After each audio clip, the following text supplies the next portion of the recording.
Good morning friends, अपना channel youth solution में आपका स्वागत है। आज हम पढ़ने वाले हैं यूपीएससी पॉलिटी सेशन जो चल रहा है उसमें भारत के प्रधानमंत्री के संबंध। चलिए आज हम देखते हैं कि प्राइम मिनिस्टर ऑफ इंडिया का संपूर्ण विश्लेषण हम आज के क्लास में करने वाले हैं, जो आपके एग्जाम के पॉइंट ऑफ व्यू से काफी महत्वपूर्ण है। ये चैप्टर होने वाली है, तो चलिए शुरू करते हैं। क्या कह रहा है प्रेसिडेंट के बारे में? तो सबसे पहले इन चीजों को हम देखते हैं बाबा साहब भीमराव अंबेडकर के कुछ शब्दों के रूप में। कह रहा है कि यदि भारत के संविधान के अंतर्गत किसी पद की तुलना अमेरिका की राष्ट्रपति से करना है तो वह भारत का प्रधानमंत्री है, न कि संघ का राष्ट्रपति। ये बातें कौन कहते हैं? बाबा साहेब भीमराव अंबेडकर अपने शब्दों में, कि यदि मुझे अमेरिका के राष्ट्रपति के पद की तुलना भारत के प्रधानमंत्री से करेंगे तो सही है, न कि राष्ट्रपति से, यानी पावर में। ठीक है ना। चलिए अब हम देखते हैं यहाँ पर संसदीय व्यवस्था का मूल क्या है। तो सबसे पहली बात है कि भारत में जो संसद है इसके बारे में आपको पता होगा कि भारत में जो संसदीय व्यवस्था भारत में लोकतांत्रिक व्यवस्था है। और लोकतंत्र का कैसा स्वरूप है? संसदीय लोकतंत्र। भारत में लोकतंत्र का कौन सा प्रणाली है? संसदीय प्रणाली को अपनाया गया है। और इस तरह से हम संसद के 3 अंग देखते हैं। 3 अंग कौन कौन से हमें दिखाई पड़ता है? एक होता है लोकसभा, दूसरा है राज्यसभा और तीसरा है प्रेसिडेंट। ठीक है ना। भारत के संसद के बारे में चर्चा संविधान के किस अनुच्छेद में है? तो आर्टिकल 79 में है। ठीक है ना, याद रखेंगे आर्टिकल 79 में। आर्टिकल 80 में राज्यसभा की चर्चा है और 81 में लोकसभा की चर्चा है।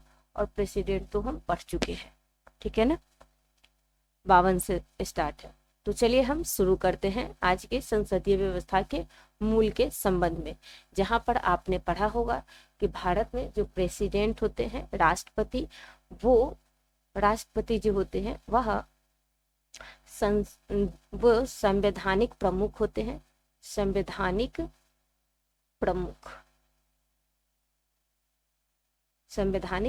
प्रमुख के रूप में कार्य करते हैं भारत में राष्ट्रपति।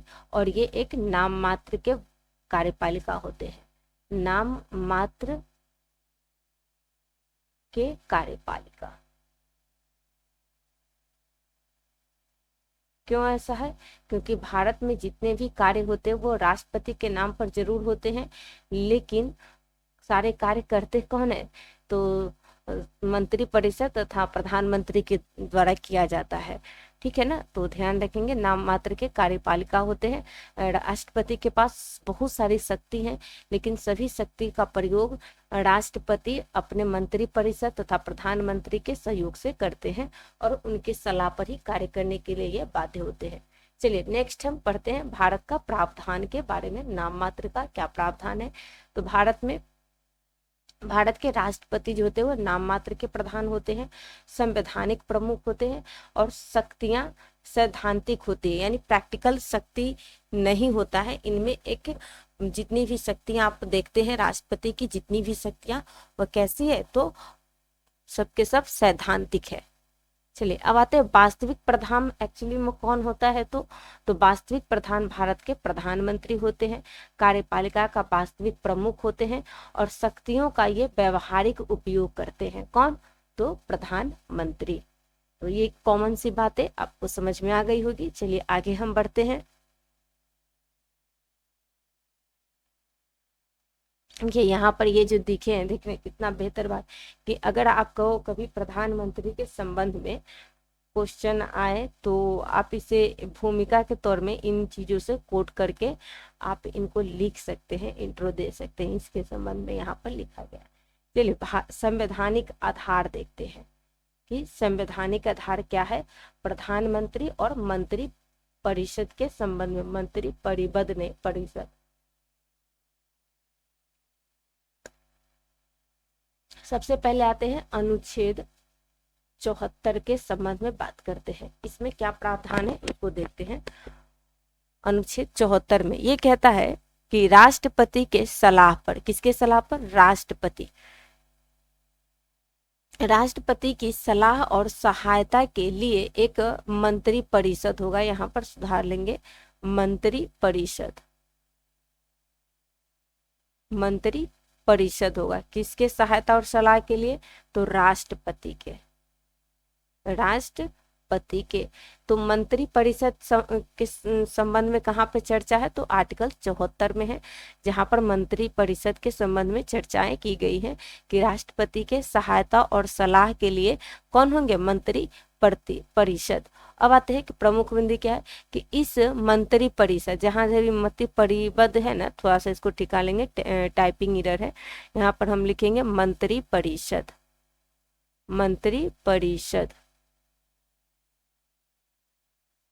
ठीक है ना। मंत्री परिषद का प्रमुख कौन होगा? तो प्रधानमंत्री होगा। और राष्ट्रपति इसकी सलाह पर कार्य करने हेतु क्या है? बाध्य है। किसकी सलाह पर? मंत्री परिषद के सलाह पर कार्य करने के लिए राष्ट्रपति बाध्य होंगे। तो ये चर्चा कहाँ पर है? आर्टिकल 74 में, कि राष्ट्रपति को सलाह देने के लिए एक मंत्री परिषद होगा और उसके हेड कौन होंगे? प्रधानमंत्री होंगे। और राष्ट्रपति मंत्री परिषद की सलाह मानने के लिए बाध्य है। नेक्स्ट है अनुच्छेद 75। चलिए अनुच्छेद 75, आर्टिकल 75 क्या कहता है, इसके प्रावधानों को देखते हैं। तो अनुच्छेद 75 कहता है कि प्रधानमंत्री की नियुक्ति होगी, और नियुक्ति कौन करते हैं? तो राष्ट्रपति। याद रखेंगे, राष्ट्रपति के द्वारा प्रधानमंत्री का क्या होता है? नियुक्ति होता है। बहुत सारे बच्चे यहाँ कंफ्यूज होते हैं कि प्रधानमंत्री की नियुक्ति कैसे होती है मैम, हम तो इनको वोट देते हैं।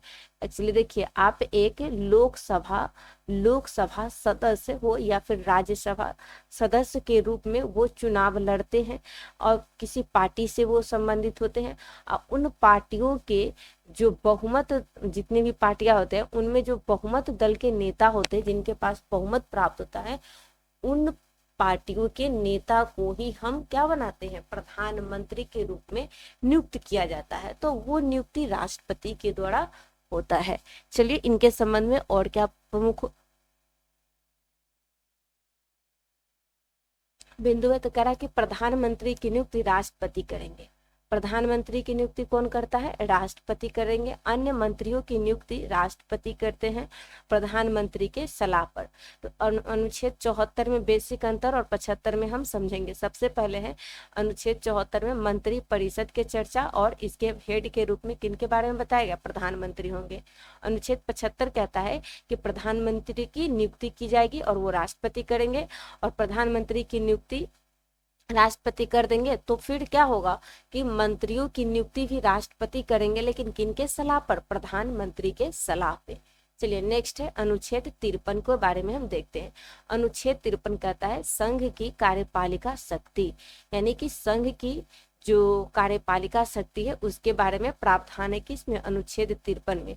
अब देखिए यहाँ पर क्या कह रहा है कि संघ की जो कार्यपालिका शक्ति होगा ना, ये किन में निहित होगा? राष्ट्रपति में निहित है। यानी कार्यपालिका शक्ति जो है ना, वो किस में निहित है? राष्ट्रपति में निहित है। लेकिन इसका प्रयोग वह किसके अनुसार करेगा? मंत्री परिषद। इसका प्रयोग वह मंत्री परिषद अर्थात प्रधानमंत्री की सलाह से ही करेंगे। तो ये तीनों पॉइंट आपको याद होना चाहिए। अनुच्छेद 74 में मंत्री परिषद के बारे में चर्चा है और इसके हेड प्रधानमंत्री होंगे। अनुच्छेद 75 में प्रधानमंत्री की नियुक्ति राष्ट्रपति करेंगे, और प्रधानमंत्री के सलाह से अन्य मंत्रियों की नियुक्ति राष्ट्रपति करेंगे। अनुच्छेद 53 क्या कहता है कि संघ की कार्यपालिका शक्ति होगा कौन? राष्ट्रपति, प्रेसिडेंट। लेकिन इस शक्ति का प्रयोग कौन करेंगे? Prime minister. चलिए अब आते हैं इसमें क्या महत्वपूर्ण पॉइंट है, तो गणित परीक्षा हेतु अत्यंत महत्वपूर्ण पॉइंट है अनुच्छेद 78 के संबंध में। चलिए देख लेते हैं अनुच्छेद 78 में क्या है। तो अनुच्छेद 78 में प्रधानमंत्री के कर्तव्यों के बारे में चर्चा की गई है। क्या है कि संघ की प्रशासन और विधान संबंधित सभी निर्णयों की सूचना राष्ट्रपति को देना प्रधानमंत्री का संवैधानिक कर्तव्य होगा। यानी अनुच्छेद 78 क्या कहता है कि राष्ट्रपति को सभी प्रकार की सूचना राज्य के प्रशासन तथा विधिक और कार्यकारी शक्ति मतलब कार्यकारी जो कार्य होंगे, यानी कि प्रशासनिक कार्य होंगे चाहे विधायी कार्य होंगे, उन सभी कार्यों की सूचना प्रधानमंत्री को समय समय पर किनको देना होगा, राष्ट्रपति को सूचना देना। तो ये बातें कहाँ कही गई है, अनुच्छेद 78 में। तो आपको ये याद होना चाहिए। नेक्स्ट हम देखते हैं क्या है। देखिए अनुच्छेद आपको याद हो गया ना, 74, 75, 53 और 78।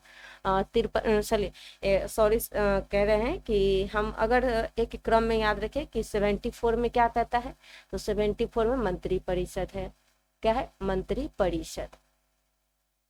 75 में क्या है, तो अनुच्छेद 75 में पीएम की नियुक्ति के संबंध में है, राष्ट्रपति के द्वारा।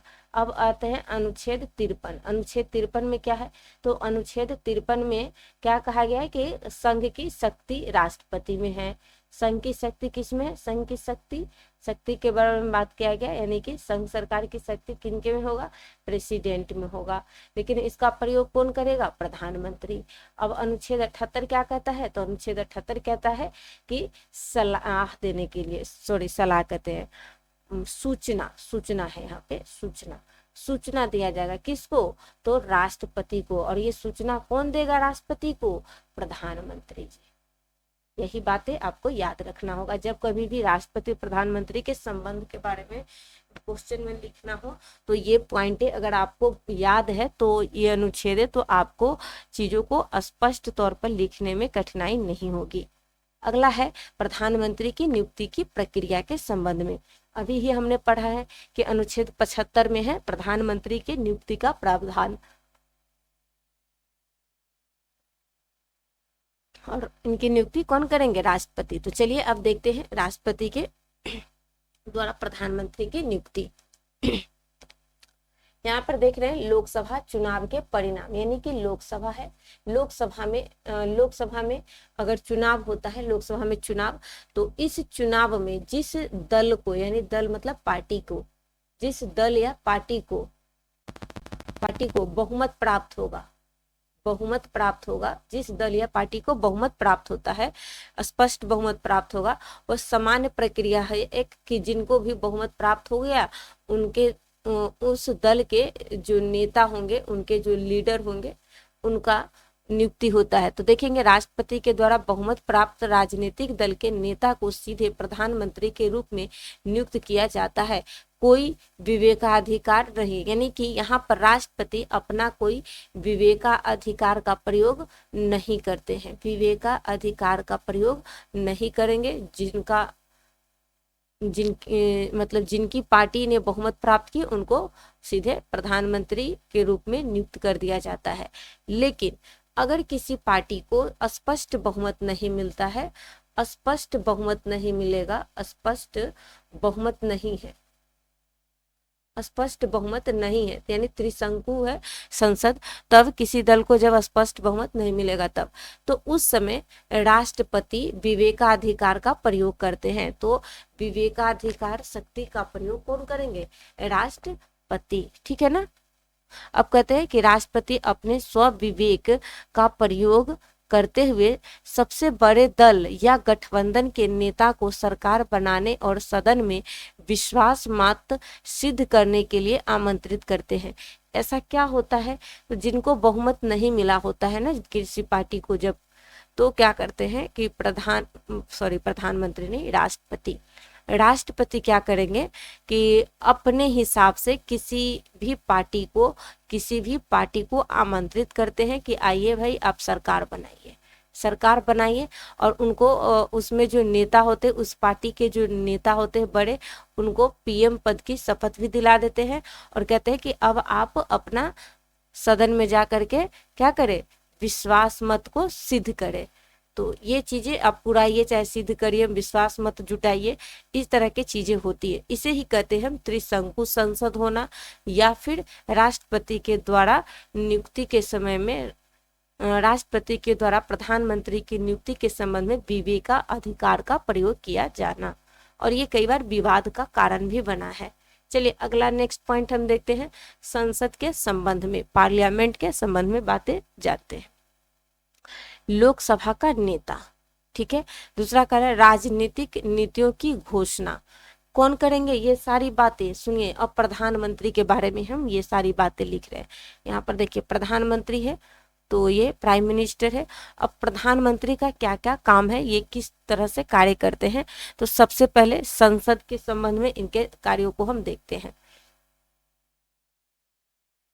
प्रधानमंत्री का संसद में, संसद से क्या संबंध है या फिर क्या कार्य करते हैं, तो सबसे पहले कि वो लोकसभा का नेता होते हैं, कौन, प्रधानमंत्री।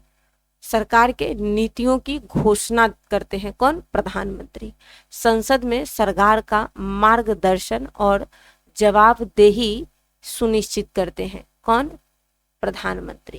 क्योंकि ये जनता के प्रतिनिधि हैं तो संसद में सरकार का मार्गदर्शन भी करेंगे और जवाबदेही भी सुनिश्चित करते हैं। सत्र को बुलाने, सत्रावसान हेतु राष्ट्रपति को भी क्या करते हैं, सिफारिश करते हैं। भले लाते हैं राष्ट्रपति लेकिन उनकी सिफारिश कौन करेगा, प्रधानमंत्री। तो ये राष्ट्रपति के हम देखें संसद के संबंध में उनके दायित्वों को, कार्यों को।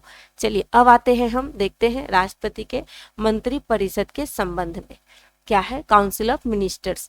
तो इसमें मंत्रियों की नियुक्ति, बर्खास्तगी की सिफारिश करते हैं प्रधानमंत्री। किसके पास करेंगे, तो प्रेसिडेंट के पास, यानी राष्ट्रपति के पास करते हैं। मंत्रियों की नियुक्ति और बर्खास्तगी का सिफारिश करेंगे। अब आते हैं मंत्रियों को आवंटन एवं फेर बदल भी कर सकते हैं। मंत्रालयों का आवंटन, यानी जो मंत्री होते हैं ना, मंत्रियों की नियुक्ति करने के लिए तो वो सिफारिश कर दिए, अब किस मंत्री को कौन सा विभाग मिलेगा इसका निर्धारण भी प्रधानमंत्री ही करते हैं। किस मंत्री को किस में से बदल कर, जैसे कोई शिक्षा मंत्री है, शिक्षा मंत्री से उसे बदल करके कृषि मंत्री बना दिया गया, तो इस तरह से फेर बदल का काम कौन करते हैं, प्रधानमंत्री जी के द्वारा किया जाता है। नेक्स्ट है मंत्री परिषद का मार्गदर्शन करते हैं प्रधानमंत्री और नियंत्रण करते हैं तथा उसमें समन्वय स्थापित करने का काम करते हैं प्रधानमंत्री। अगला है मृत्यु और त्याग पत्र होने पर पूरी मंत्री परिषद स्वतः भंग होती है, यानी किनकी मृत्यु होने पर, तो प्रधानमंत्री। यदि प्रधानमंत्री अपने पद पर रहते हुए यदि उनकी मृत्यु हो जाती है तो पूरे मंत्री परिषद भंग हो जाता है। और या फिर मृत्यु नहीं हुआ, प्रधानमंत्री अपने पद से इस्तीफा दे देते हैं, त्याग पत्र देते हैं, तो वैसे कंडीशन में भी मंत्री परिषद स्वतः भंग हो जाती है। चलिए अब प्रधानमंत्री का राष्ट्रपति के साथ क्या संबंध है उनको हम देखते हैं। सबसे पहला कह रहा है सरकार के कार्यों की सूचना देना। अनुच्छेद 78 में मैंने ऑलरेडी आपको बता रखा है कि प्रधानमंत्री राज्य के प्रशासनिक तथा विधेयक कार्यों के बारे में राष्ट्रपति को सूचना देने का काम करती है। तो ये है अनुच्छेद 78 के अंतर्गत। अगला है प्रमुख नियुक्तियों की सिफारिश भी करते हैं, कौन, प्रधानमंत्री। किसके समक्ष, राष्ट्रपति के समक्ष। अब आते हैं कि कौन कौन सी नियुक्ति की सिफारिश करते हैं, तो AGI auditor general of India के, कैग के बारे में, जो कैग होता है ना उनके संबंध में, जो UPSC के अध्यक्ष है, जो राज्यपाल होते हैं राज्यों के, इनके संबंध में, महान्यायवादी, इन सभी चीजों की जो नियुक्ति होती है उनकी नियुक्ति प्रधानमंत्री राष्ट्रपति के समक्ष सिफारिश करते हैं इनके नामों की, तो याद रखेंगे। और एक और नाम आप याद रखेंगे कि एक जैसे सुप्रीम कोर्ट के जो जज होते हैं ना, चीफ जस्टिस ऑफ इंडिया, उनकी नियुक्ति भी तो राष्ट्रपति ही करते हैं। तो ये भी एक है कि आप वहां पर एक चीज देख सकते हैं। चलिए अगला है आपातकाल की उद्घोषणा।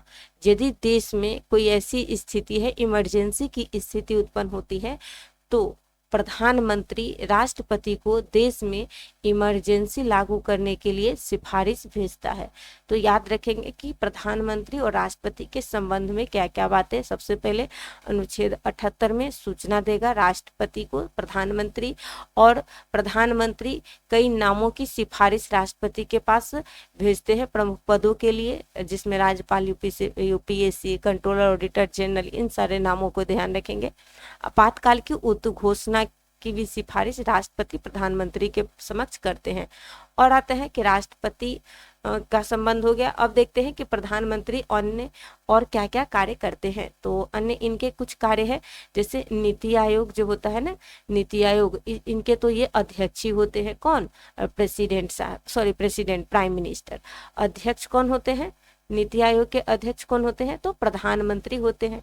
राष्ट्रीय विकास परिषद के भी और अंतरराज्य परिषद, तो आप ध्यान रखेंगे इनके अध्यक्ष के रूप में कौन काम करते हैं? तो प्रधानमंत्री। अब आते हैं देश के विदेश नीति को आकार देने का काम करता है। आपको पता होना चाहिए कि देश के जितने भी विदेशी संबंध है और उनमें जो समझौता होता है वो समझौता राष्ट्रपति के नाम से होता है, लेकिन देश के विदेश नीति को आकार देने का काम, निर्धारित करने का काम भी कौन करते हैं? प्रधानमंत्री साहब करते हैं। ठीक है। अगला है वैश्विक मंचों पर राष्ट्र का प्रमुख के रूप में या मुख्य प्रतिनिधि के रूप में, प्रवक्ता के रूप में कार्य करते हैं प्रधानमंत्री। तो याद रखेंगे वैश्विक मंचों पर प्रतिनिधित्व करने का काम करते हैं प्रधानमंत्री, विदेश नीति को आकार देने का काम करते हैं नीति आयोग, राष्ट्रीय विकास परिषद, अंतरराज्य परिषद, इन चीजों के अध्यक्ष के रूप में भी कार्य करते हैं प्रधानमंत्री। तो ये हम देखिए प्रधानमंत्री के संसद संबंधित कार्य, मंत्री परिषद संबंधित कार्य, राष्ट्रपति के संबंध में उनका क्या काम है, और अन्य प्रधानमंत्री के और कौन कौन से कार्य हैं। चलिए अब आते हैं प्रधानमंत्री और मंत्री परिषद धुरी की अवधारणा के बारे में हम चर्चा करते हैं। तो सबसे पहले थोड़ा सा यहाँ पर आप देख रहे होंगे क्या है कि प्रधानमंत्री के बारे में है, कि प्रधानमंत्री के संबंध में यहाँ पर आप देख रहे होंगे कि प्रधानमंत्री विश्लेषणात्मक बिंदु कह रहा है कैबिनेट मंत्री, अच्छा राज्य मंत्री, उप मंत्री, राज्य मंत्री। अच्छा ये थोड़ा सा एक इधर पहले देख लेते हैं। मंत्री परिषद की धुरी कौन होते हैं? प्रधानमंत्री होते हैं। तो ध्यान रखने मंत्री परिषद के धुरी कौन होते हैं? प्रधानमंत्री। कह रहा प्रधानमंत्री केवल समान लोगों में प्रथम, प्रधानमंत्री जो होते हैं ना वो अपने समान लोगों में प्रथम नहीं है, बल्कि वह धुरी के रूप में होते, जिसके चारों ओर पूरा प्रशासन घूमता है। वह मंत्री परिषद का निर्माण, पालक और संहारक होता है। तो आप एज इसको यहाँ पर ये लिख सकते हैं कि प्रधानमंत्री जो होते हैं ना वो एक धुरी होते हैं, धुरी का काम करते हैं। धुरी मतलब होता है सेंटर का, सेंटर के है। मंत्री परिषद के सेंटर भी है, निर्माणकर्ता भी होते हैं, मार्गदर्शक होते हैं, मंत्री परिषद के उनका रक्षा भी करते हैं, और कह सकते हैं कि जब होता है ऐसी कंडीशन उनको लगता है तो वो उनको मंत्री परिषद को भंग भी कर सकते हैं, साथ भंग करने के लिए राष्ट्रपति को भी सिफारिश कर सकते हैं। तो इस तरह से हम देखेंगे कि मंत्री परिषद में प्रधानमंत्री के संबंध में कि वो एक धुरी के रूप में काम करते हैं। अगला है एक साथ तैरना और एक साथ डूबना। ये क्या है भाई, तनी देख लेते हैं। कराए कि यदि प्रधानमंत्री की मृत्यु हो जाती है तो त्यागपत्र या फिर त्यागपत्र दे देते हैं तो संपूर्ण मंत्री परिषद स्वतः भंग हो जाती है, कोई अन्य मंत्री उनके स्थान पर कार्य नहीं कर सकता है। प्रधानमंत्री की मृत्यु हो जाए या फिर वो त्यागपत्र दे देंगे तो ऐसा नहीं है कि कोई मंत्री परिषद का कोई सदस्य आकर काम करने लगेगा, ऐसा नहीं है। वो पुनः स्वतः ही क्या हो जाएगा, मंत्री परिषद ऑटोमेटिक भंग हो जाता है। चलिए अब आते हैं शक्तियों का संतुलन किनके किनके बीच में, तो प्रेसिडेंट और प्रधानमंत्री के बीच में शक्तियों का संतुलन, क्योंकि दोनों के पास तो शक्ति का था है, एक के पास संवैधानिक शक्ति है, एक के साथ व्यवहारिक शक्ति है। तो संवैधानिक शक्ति है राष्ट्रपति की, और उन शक्तियों का प्रयोग कौन करेंगे, मंत्री परिषद, प्रधानमंत्री करते हैं। तो इन दोनों में शक्ति संतुलन कैसे काम करता है, सबसे पहला है बाध्यकारी सलाह और दूसरा है पुनर्विचार की शक्ति। बाध्यकारी सलाह में देखते हैं क्या है। पहले अनुच्छेद 74 कहता है कि मंत्री परिषद के सलाह राष्ट्रपति पर क्या होगा, बाध्यकारी है। ठीक है ना, अनुच्छेद 74 में ही कह दिया है। और वास्तविक शक्ति किनमें निहित होगा, पीएम में।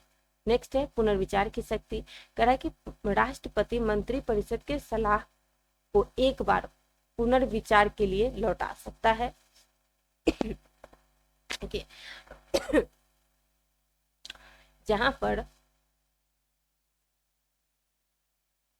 जहां पर आपने देखा कि अनुच्छेद 74 के तहत राष्ट्रपति को सलाह मानने के लिए बाध्यकारी बनाया गया, वहीं पे आप देखेंगे कि 44वां संविधान संशोधन 1978 के द्वारा क्या किया जाता है, राष्ट्रपति को थोड़ा सा राहत दिया गया। कहा गया कि भाई ठीक है, चलो आप एक बार अपने विचार को रखने के लिए पुनर्विचार करने के लिए आप उसे लौटा सकते हैं। किसको? तो किसी भी विधेयक को, ठीक है ना, किसी भी विधेयक को आप एक बार लौटा सकते हैं, ठीक है ना। तो ये बातें किसमें कही गई? 44वां संविधान संशोधन में, ताकि लगे कि भाई मनमाना ना हो, इसीलिए। अगला है, नेक्स्ट हम देखते हैं क्या है, समालोचनात्मक दृष्टिकोण देख लेते हैं क्या है। कर भारतीय संसदीय प्रणाली में राष्ट्रपति की भूमिका परिवार के बुजुर्ग के सदृश है, यानी कि जिस तरह से परिवार में एक बुजुर्ग होते हैं, उसी तरह से देश में हमारे राष्ट्रपति साहब है, और प्रधानमंत्री उस परिवार में एक युवक की तरह है। तो एक बार क्वेश्चन भी यहाँ से आपके बीपीएससी में क्वेश्चन पूछे गए हैं, तो क्या करे, ऐसा कुछ क्वेश्चन था। तो आपको वहां पर युवा का मतलब बदमाश युवा शब्द प्रयोग किया गया है, जहां तक मुझे याद है।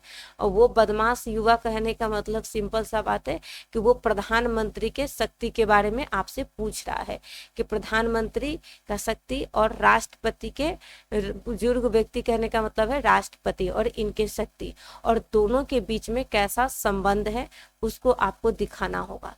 दोनों के बीच में कैसा संबंध है, तो आप जब इन संबंधों को बैलेंस करके दिखा देते हैं तो क्वेश्चन पूर्ण तरह से संपूर्ण हो जाएगा। तो युवा की तरह यदि बुजुर्ग राष्ट्रपति का सम्मान गरिमा सर्वोच्च है, किंतु घर के वास्तविकता और सक्रिय निर्णय युवा के माध्यम से ही लिए जाते हैं। तो यही बातें कही गई है। चलिए अब हम आते हैं अपवाद में, जब राष्ट्रपति ने विशेषाधिकार का प्रयोग किया।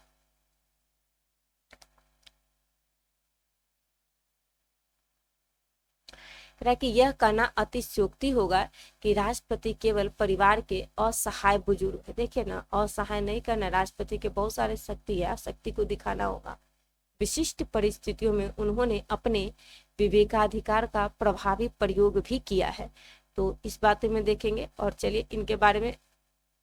राष्ट्रपति के विवेकाधिकार शक्ति कई बार आप देखेंगे आपातकाल की स्थिति में देखने को मिलेगा, त्रिशंकु अवस्था में देखने को मिलेगा।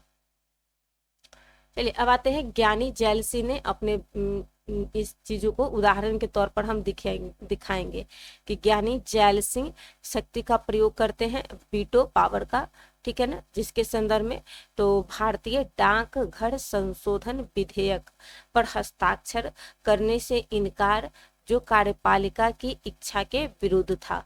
तो आप इन चीजों को कि केवल बुजुर्ग है क्या, तो बुजुर्ग नहीं है बाबू, प्रधानमंत्री जी हमारे राष्ट्रपति साहब बुजुर्ग नहीं है, वो भी, उनके पास भी विवेकाधिकार की शक्ति है और इनका प्रयोग भी किया गया है। तो उदाहरण में हम मेंशन कर सकते हैं कि नहीं, ऐसा नहीं है। ज्ञानी जैल सिंह के द्वारा वीटो शक्ति के प्रयोग के द्वारा डाकघर संशोधन विधेयक पर हस्ताक्षर नहीं किया जाना।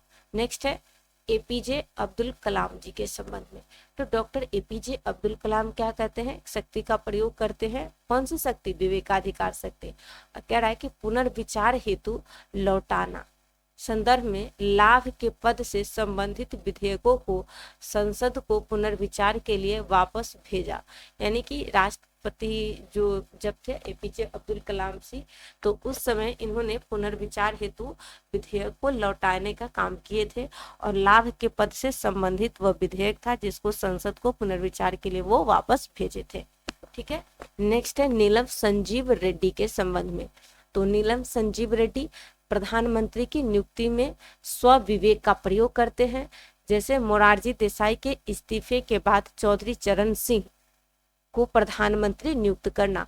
आप ये बहुत महत्वपूर्ण है, आप इसको याद रखेंगे कि जब कभी आपको ऐसा क्वेश्चन आता है ना संबंध को लेकर के कि क्या राष्ट्रपति की शक्ति कुछ नहीं है, ऐसे कई बार क्वेश्चन आते हैं, आप देखेंगे प्रीवियस ईयर में।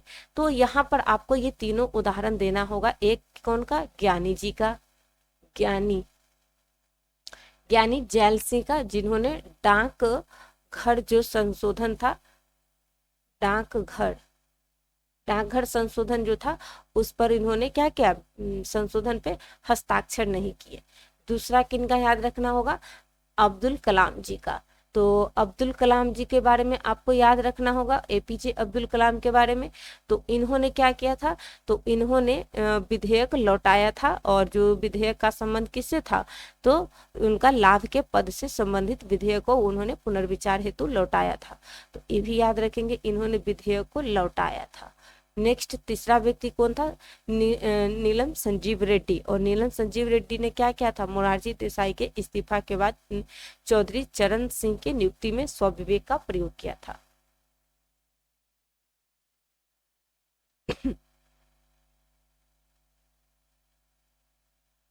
चलिए अगला है, क्या भारत का प्रधानमंत्री तानाशाह हो सकता है? बहुत बेहतर सवाल।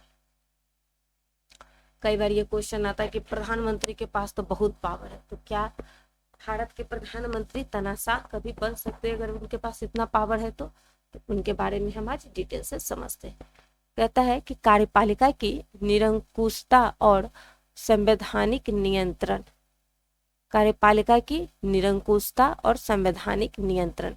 चलिए अब हम इनके बारे में पढ़ते हैं, पहले क्या कह रहा है, फिर समझ के पॉइंट को पॉइंट आउट करेंगे।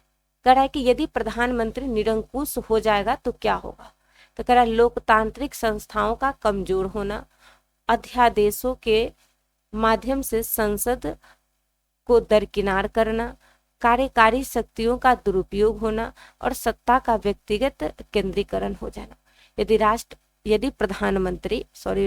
नहीं, प्रधानमंत्री, यदि प्रधानमंत्री निरंकुश हो जाएंगे तो क्या होगा, हमारी लोकतांत्रिक प्रक्रिया कमजोर हो जाएगी, राष्ट्रपति बार बार अध्यादेश जारी करेंगे, संसदीय व्यवस्था दरकिनार कर दिए जाएंगे, कार्यपालिका शक्ति का दुरुपयोग किया जाएगा, सत्ता का जो विकेंद्रीकरण है वो केंद्रीकृत हो जाएगा। तो ये सारी बातें आपको देखने को मिलेगा जब राष्ट्रपति बोलते प्रधानमंत्री जब निरंकुश होंगे। नेक्स्ट क्या कहता है कि भारतीय संविधान की मजबूत सुरक्षा कवच है जिसके कारण भारतीय प्रधानमंत्री को निरंकुश होने से रोकता है। अब देखिए वो कौन कौन से पॉइंट हैं, तो आप तो पहले ये लिख ली कि निरंकुश होगा तो क्या होगा, और भारत के प्रधानमंत्री निरंकुश कैसे नहीं बन सकते हैं, इसके क्या संवैधानिक प्रावधान है। तो सबसे पहले हम देखेंगे अविश्वास प्रस्ताव, यानी कि जब कभी भी ऐसा कंडीशन होगा तो लोकसभा कभी भी सरकार गिरा सकती है। तो लोकसभा में जैसी लगेगा कि प्रधानमंत्री निरंकुश होगा तो उनकी सरकारें गिर जाएगी। दूसरा है न्यायिक पुनरावलोकन, सर्वोच्च न्यायालय असंवैधानिक निर्णयों को क्या करती है, रद्द कर देती है, क्योंकि भारत में संवैधानिक व्याख्या करने का अधिकार किसको है, सुप्रीम कोर्ट को है। तो जब कभी भी ऐसा लगेगा कि कार्यपालिका निरंकुश हो रही है तो सुप्रीम कोर्ट उस तरह के जो निर्णय है, विधेयक है, उनको क्या कर सकती है, असंवैधानिक घोषित कर सकती है। नेक्स्ट है संसदीय नियंत्रण, तरह की बजट और प्रश्नकाल के माध्यम से जवाबदेही, और भारत के संसद में जनता क्या करते हैं, सरकार से जवाब मांगती है, बजट प्रस्तुत करवाती है, प्रश्नकाल में प्रश्न पूछा जाता है। तो इस तरह से हम देखते हैं कि भारत के जो प्रधानमंत्री उनके शक्तियों को निरंकुश होने से बचाया जाता है। नेक्स्ट है राज्यसभा की भूमिका, एक दलीय वर्चस्व पर अंकुश है, ठीक है, राज्यसभा की भूमिका यानी एक दलीय वर्चस्व पर अंकुश है। नेक्स्ट है स्वतंत्र संस्थाएं, चुनाव आयोग के द्वारा नियमित चुनाव किए जाते हैं, क्योंकि प्रधानमंत्री ऐसा नहीं कि आजीवन है, 5 वर्ष के लिए होते हैं, तो फिर 5 वर्षों के बाद इनको हटना ही है, तो चुनाव होगा ही। अगर वो निरंकुश से अच्छे से काम नहीं करेंगे तो जनता उनको हटा देगी। तो इस तरह से, और दूसरी बात है कि भारत में कोई एक दल नहीं है, एक पार्टी नहीं है, अनेकों पार्टियां हैं यहाँ पर। तो इस तरह से हम देखते हैं कि भारत में प्रधानमंत्री जो है ना, उनके शक्तियों को कैसे नियंत्रित किया जाता है। संसद में अविश्वास प्रस्ताव के द्वारा उनके सरकार को गिरा दिया जाएगा। न्यायिक पुनरावलोकन द्वारा उनके द्वारा जो संवैधानिक बिल पास होगा उनको सुप्रीम कोर्ट रद्द घोषित कर देगी। संसदीय जो नियंत्रण है, जहां बजट में प्रश्नकाल में उनसे जवाब मांगा जाता है। तो ये सारी चीजें हमें याद रखना है, और नियमित चुनाव की प्रक्रिया है भारत में। चलिए अब आते हैं हम इनके संबंध में क्या है, कह कि निष्कर्ष संतुलित दृष्टिकोण। अब हम इनके संबंध में थोड़ा सा देखते हैं। कह रहा है कि भारत के प्रधानमंत्री देश के प्रशासनिक राजनीतिक व्यवस्था के हृदय के समान है। किसके, तो प्रशासनिक और राजनीतिक व्यवस्था के कौन है, हृदय है कौन, प्रधानमंत्री। वे राष्ट्र के मुखिया, कार्यकारी शाखा के नेता और देश के नीतियों के मुख्य वस्तुकार होते हैं। कौन, प्रधानमंत्री देश के नीतियों के मुख्य वस्तुकार होते हैं। एक विशाल और विविधतापूर्ण राष्ट्र में प्रभावी और त्वरित शासन के लिए प्रधानमंत्री में शक्तियों का विकेंद्रीकरण आवश्यक है। विकेंद्रीकरण नहीं है, केंद्रीकरण है कहा गया, ठीक है ना। तो प्रधानमंत्री में शक्तियों का केंद्रीकरण आवश्यक है। किस लिए आवश्यक है, क्योंकि भारत विविधतापूर्ण राष्ट्रों का प्रतीक है, यानी भारत में विविधता भरी हुई है, चाहे वो जाति की हो, धर्म की हो, भौगोलिक संरचना की हो। तो आप देख सकते हैं इसीलिए भारत में जो प्रधानमंत्री है उनके शक्तियों में थोड़ा सा केंद्रीकरण आपको देखने को मिलेगा, आवश्यक है। किंतु भारतीय संविधान की परिपक्वता इस बात में है कि उसने संसदीय जवाबदेही, स्वतंत्र न्यायपालिका और नियमित चुनाव के माध्यम से ऐसे सुरक्षा बल स्थापित किए हैं जो इस अपार शक्तियों को निरंकुशता में बदलने से रोकते हैं। अतः प्रधानमंत्री शक्तिशाली अवश्य किंतु सर्वशक्तिमान नहीं है। समझ गए ना। तो यही बात है कि भारत में राष्ट्रपति प्रधानमंत्री के बारे में जब भी क्वेश्चन आए कि तनासा हो सकते हैं, तो भाई राष्ट्रपति में कुछ भारत ऐसे बहुल विविधता वाले देश है जहां पर उनके शासन को सुचारू ढंग से चलाने के लिए थोड़ा सा शक्ति का केंद्रीकरण जरूर है, किंतु उन्हें संसद में जवाब देना होता है, स्वतंत्र न्यायपालिका व्यवस्था है, नियमित चुनाव व्यवस्था है, इसके द्वारा उनके शक्तियों को नियंत्रित भी किया जाता है।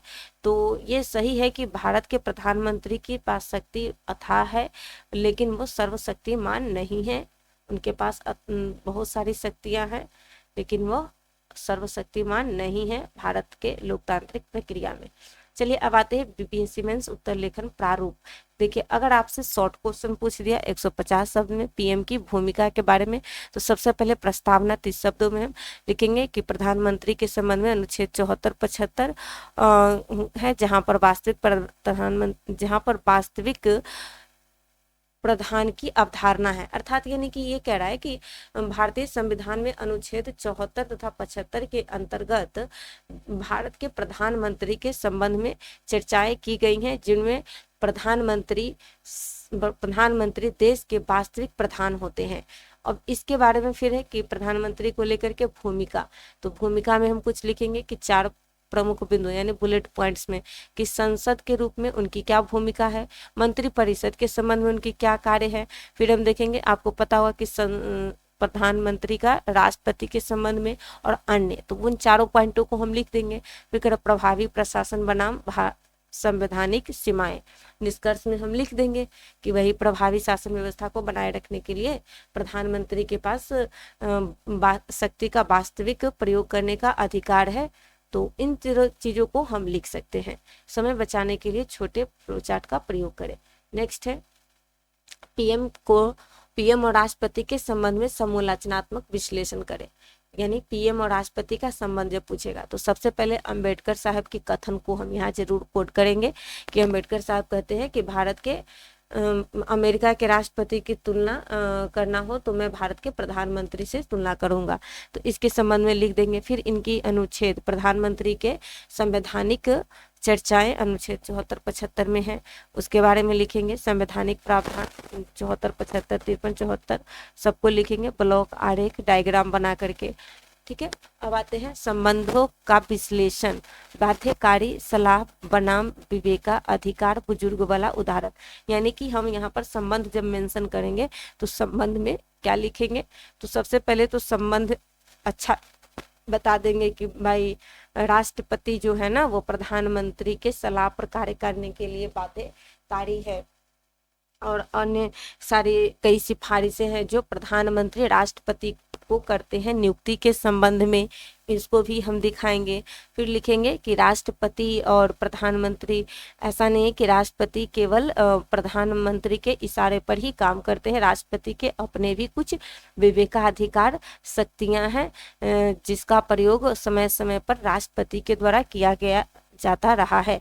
और कौन सी शक्ति है तो वो हम लिख देंगे। एक है आपातकाल में स्वविवेक के शक्ति का प्रयोग करना, एगो जब है प्रधानमंत्री की नियुक्ति में आप लिखेंगे जब संसद त्रिशंकु हो जाएगी तब।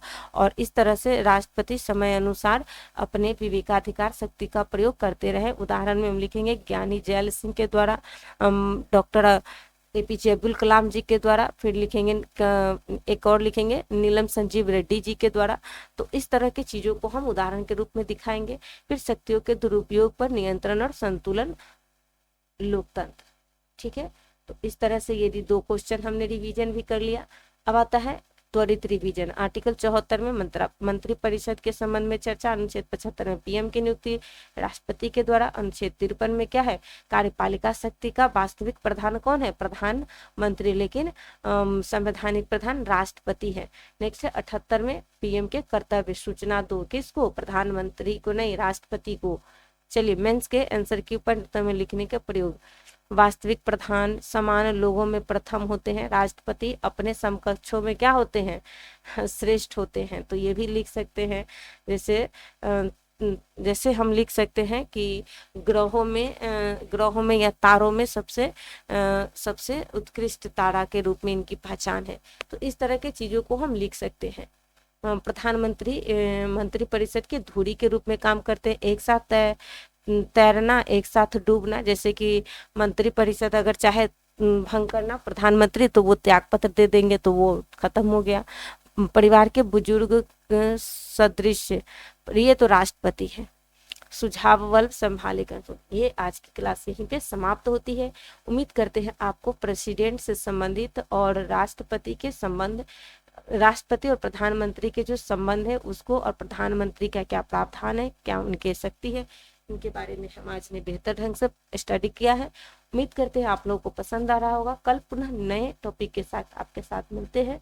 तब तक के लिए जय हिंद, जय भारत। अगर क्लास आपको अच्छी लगती है तो आप थोड़ा सा अपने ग्रुप में शेयर कर ले, ताकि आपके साथ साथ अन्य बच्चों को भी यह क्लास सहायता पहुंचा सके उनकी तैयारी में। चलिए, जय हिंद, जय भारत।